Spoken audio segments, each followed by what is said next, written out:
what's up guys, Dylan here. So in today's video I will be showing you how you can make your own chutney biltong. Now what you have is basically just the ingredients I use for my regular biltong. Some silver side, can have a bit of fat, you can leave it out, your choice. Salt, a bit of brown sugar, toasted coriander, black pepper, oyster sauce, and then of course chutney. And I'm using the hot chutney, but you can use mild chutney, all up to you. So yeah, we'll just go right ahead and I'll first be adding the oyster sauce.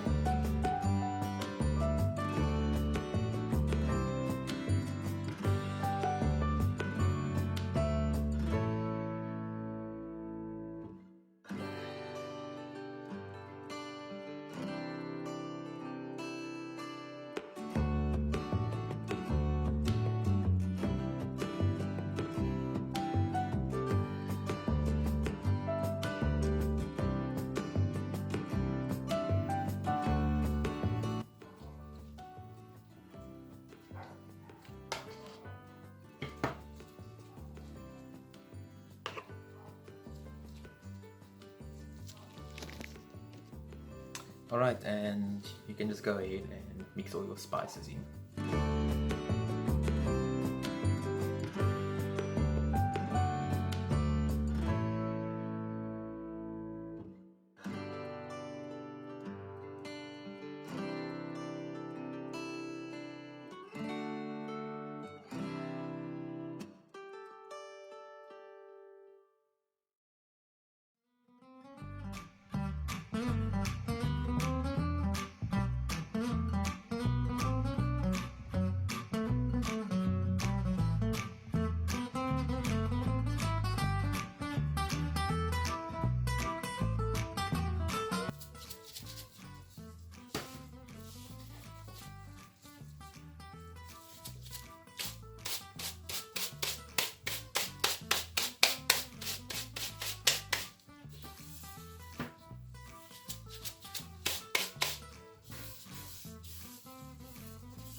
Alright, so once you have spiced your biltong and you got it all nice and seasoned, everything, now we're just going to close it and you can leave it in the fridge overnight, about 12 hours, and then roughly midway you just want to turn your meat so the marinating and curing can be even. So pretty much just like with normal biltong. Right, we'll see you then, and then we'll be hanging him up. Alright, so after 12 hours, then you can just hang your biltong up like this.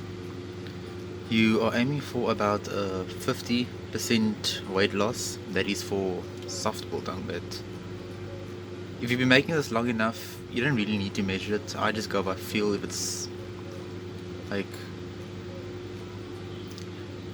how can I say, a little bit of resistance, in the middle, just a little bit. It's like it's hard on the outside, but you got that a tad bit of a soft inside, then it's ready. But if you want to be very precise, then you can just measure it. You take a bundle, you weigh it, minus 50% weight. The answer you get, that is how much your biltong should weigh for when it is ready. But like I said, you just got that slight soft inside. That is how I decipher if my biltong is ready. You just give it a nice squeeze. Now what I have here is one of the best methods that I find. I got a broken fridge, but you can use like a cabinet or something, I got a fan, it's set on one, and I got a dehumidifier. I set it to about 50, and yeah, then you just close him up, and then that is how I like to dry my biltong. Another way you can do it is you can just set your, if you don't have a dehumidifier, you can just put your fan on full blast and have it blow over your biltong. recipes will work effectively, or you can just put a light bulb in it, strong enough to emit warmth, and it'll chase all the humidity away. So yeah, I actually hung this up yesterday, but I forgot that I was actually making a video, and I did not shoot that scene of me putting it in. But yeah, anyways, so yeah, it will take about five days, and yeah, then we can come and we can check on our biltong and we'll see how it tastes. They're in the front, including the little one at the back here. I don't know if you can clearly see that. That is my chutney biltong, and yeah, at the back over here, that is my regular biltong. So I'm making chutney biltong and regular biltong also. I cannot wait to see how it comes out. So I will see you guys then. Alright guys, hello. So, about 4 days later, our chutney biltong is now ready as well. And wow. It doesn't have a super dominant chutney scent, but it's coming out a little bit, and I am quite excited now to try it.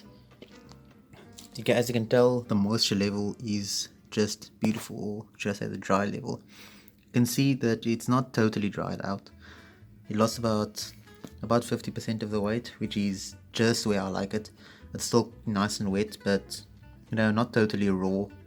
And oh man, the color is just spectacular. The smell is spectacular. There's some lean pieces, there's some fatty pieces. You got if you like fatty biltong, there you go, you got your fat. But I generally am quite an health conscious person, so I prefer my lean biltong, so I'm gonna go for this cut. And yeah, without further ado, I think we can tear into it and see how it tastes.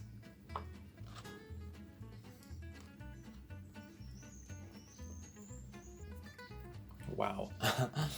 Wow, okay. It's a very, very, very subtle chutney flavor. I use the hot chutney, so there's like a very, very, very subtle bit of spiciness coming through, but I wouldn't really say it is super dominant. And if you are a type of person that doesn't easily pick up on flavors, you might actually not notice it. But yeah, a lot of people tend to be quite skeptical, when you change, your biltong flavors, come up with new flavors and things, and they don't really like weird and wonderful flavors. But they might actually like this a lot because it isn't too different from your conventional biltong. But yeah, wow, I think that the chutney gave it a little bit more acidity, because now it's combining with the Worcester sauce. But overall, quite nice. I might add then just to bring a more dominant, chutney flavor. I might increase my chutney content next time. But yeah, for most people I know, they would actually prefer it at this level. But yeah, guys, it's super delicious. I'll say quite a success. If you guys have any questions, leave them in the comment section. Oh yes, and yeah, like I said with my other biltong video, I do not add vinegar. I just add Worcester sauce. I have tried many different type of biltong recipes, some with honey, some with all kinds of things, but by far the biltong where I leave the vinegar out and just use the Worcester sauce, definitely the best. I would definitely recommend you guys do that.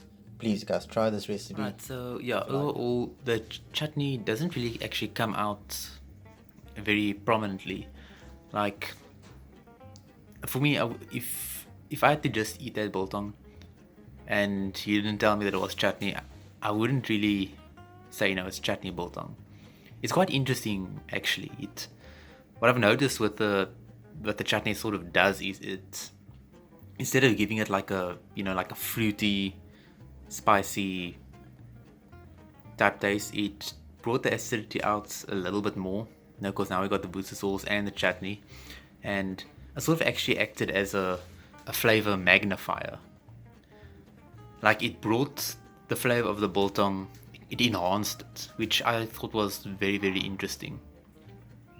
Yeah, as I eat on it, on my third bite, I got a little bit of a very mild, fruity, acidic type taste, but as I eat on it more, I don't really notice that super noticeable chutney taste. It just, in a way, sort of enhanced the flavor of the biltong, which like I said, is quite interesting. This is definitely some of my favorite biltong actually. I'll definitely be making chutney biltong again just because that chutney magnified the flavor of the biltong, the flavor of the meat, spices, everything to a much higher level, which I thought was quite interesting.